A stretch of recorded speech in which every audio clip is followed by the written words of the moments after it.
பசிக்குதா? ஆனா இங்க இருந்து ஒருத்தனால மட்டும்தான் அந்த கதவு வழியா வர முடியும். அது நிச்சயமா நீயாதான் இருக்க முடியும் ஜூலி. அப்ப மந்திர பெட்டி எப்படி பயன்படுத்துவீங்க? அது எனக்கு தெரியல, அதைத்தான் நான் இப்ப ரிசர்ச் பண்ண போறேன். பண்ணுங்க பண்ணுங்க. இன்னொன்னு சொல்ல மறந்துட்டேன். அந்த மந்திர பெட்டியை பயன்படுத்தி தான் அந்த கதவு இருக்கிற இடத்தை நான் கண்டுபிடிக்க முடியும். பசில்ஸ்ல நீதான் கெட்டிக்காரின்னு ஜாக்கி சொன்னான். அதை எப்படி பயன்படுத்துறது? அந்த பெட்டியில இருக்கிற 2 கோடை மட்டும் கவனிங்க. ட்ரைகிராம்ஸா? ஆமா அதேதான். ட்ரைகிராம்ஸ் தான் கீயா இருக்கணும்னு ஜாக்கி கிட்ட சொல்லுங்க. சரி, அப்படியே செய்யறேன் ஜூலி. அப்படி ஒருத்தர் தான் போக முடியும்னா யார் போகிறது?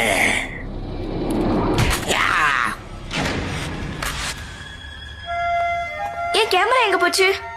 எங்க இருக்க ஜூலி? போஸ் கொடு. ஆ!